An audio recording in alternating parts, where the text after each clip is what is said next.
Hi, welcome to let's talk media. నేను మీ ఆనంద్. 2014లో ఓదార్పు యాత్ర,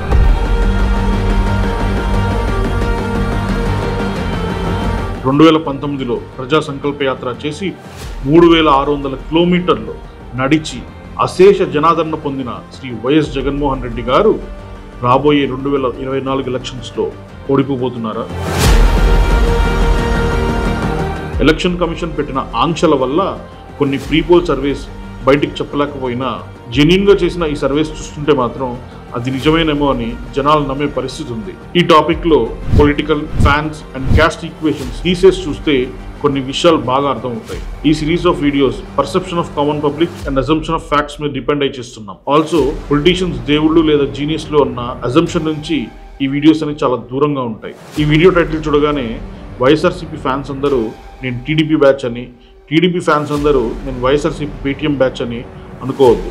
పూర్తిగా ముందు వీడియోస్ చూడండి, ఆ తర్వాత ఒక ఒపీనియన్కి రండి. ఇదే వీడియో సిరీస్లో ఇంకా టీడీపీ ఎక్కడ ల్యాక్ అవుతుంది, 10 ఏళ్ల క్రితం పెట్టిన జనసేన పార్టీని ఇంకా ఎందుకు కొంతమంది సీరియస్గా తీసుకోవట్లేదు అన్న విషయాలు కూడా చర్చించబోతున్నాం. కానీ ప్రస్తుతానికి పవర్లో ఉన్న వైఎస్ఆర్సీపీ పార్టీ గురించి ముందు మాట్లాడదాం.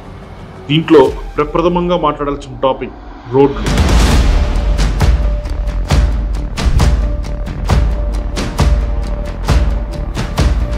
రోడ్డు అవసరమా, భూ అవసరమా అన్నా నీకు?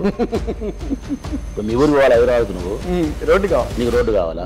నీకు 2 రోజులు అన్నం లేదు, నాకు అన్నం పెట్టుంటావా, రోడ్డు పోయి అంటావా? చెప్పన్నా.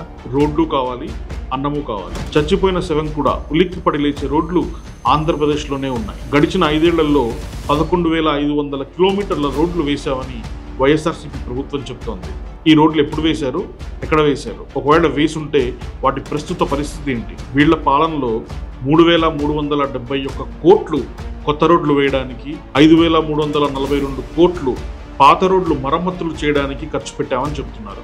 ఇదే కాకుండా ఇంకొక 500 కోట్లు SC/ST కాలనీస్లో, ట్రైబల్ కమ్యూనిటీస్లో రోడ్లు వేయడానికి ఖర్చు పెట్టామని కూడా చెప్తున్నారు. ఈ ఆఖరి 6 నెలల్లో కూడా హైవేల మీద నుంచి ఊళ్ళల్లోకి వెళ్లే లూప్ రోడ్లు వేశారు. అవి కూడా 6 నెలలు తిరగకుండానే నాశనం అయిపోయాయి. అంటే దీన్ని బట్టే అర్థమవుతుంది వీళ్ళు ఎంత బలమైన రోడ్లు వేశారు అని. అసలు ఇప్పటికే ఆ రోడ్లలో గుంతలు పడితే రాబోయే 2 నెలల్లో వచ్చే వర్షాలకి ఆ రోడ్లు ఏమవుతాయి? గడిచిన 5 ఏళ్లలో సుమారు 18,000 మంది ఆంధ్రప్రదేశ్లో రోడ్డు ప్రమాదాలకు గురి అయ్యారు. వీళ్లలో ఎంతమంది ప్రాణాలు కోల్పోయారన్న విషయం గవర్నమెంట్ లెక్కల్లో కూడా సరిగ్గా లేదు. ఇంతమంది ప్రాణాలు పోతున్న పట్టించుకొని ఈ పార్టీ ఎలక్షన్స్ కన్నా 6 నెలల ముందు మాత్రమే ఎందుకు రోడ్లు వేశారు? పోనీ వేసిన రోడ్లలో నాణ్యత ఎంత? ఎలక్షన్స్ అయిపోయిన 6 నెలల వరకు ఈ రోడ్లు ఉంటే చాలు అనుకున్నారా? అసలు మీలో ఎంతమంది బాలేని రోడ్ల వల్ల ఇబ్బందులు పడ్డారు? నేషనల్ లెవెల్లో మన రోడ్ల గురించి ఆంధ్రప్రదేశ్ జనాలు ట్రోలింగ్కి గురయ్యారు.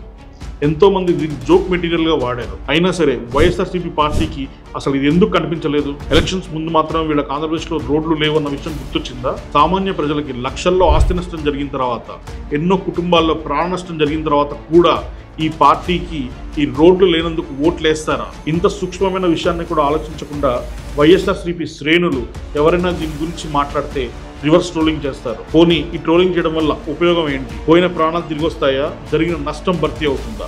దేశంలోనే కొత్త వాహనాలు కొన్నప్పుడు రోడ్ ట్యాక్స్ వేయడంలో ఆంధ్రప్రదేశ్ 2వ స్థానంలో ఉంది. అలాంటి ఆంధ్రప్రదేశ్లోనే రోడ్లు లేవు అనేది అన్నిటికన్నా పెద్ద జోక్. పక్క రాష్ట్రాల్లో లారీల మీద 200 నుంచి 500 వరకు ఉండే గ్రీన్ ట్యాక్స్ ఆంధ్రప్రదేశ్లో 20,000 వరకు ఉంది. ఆ డబ్బంతా ఏమవుతున్నట్టు? ఎవరికి ఖర్చు పెడుతున్నట్టు? ఒక్క రోడ్ల విషయంలోనే జనాలని ఇంత బాధకు గురి చేసిన ఈ పార్టీకి జనాలు ఓట్లు వేస్తారా? మీరు ఓటేస్తారా?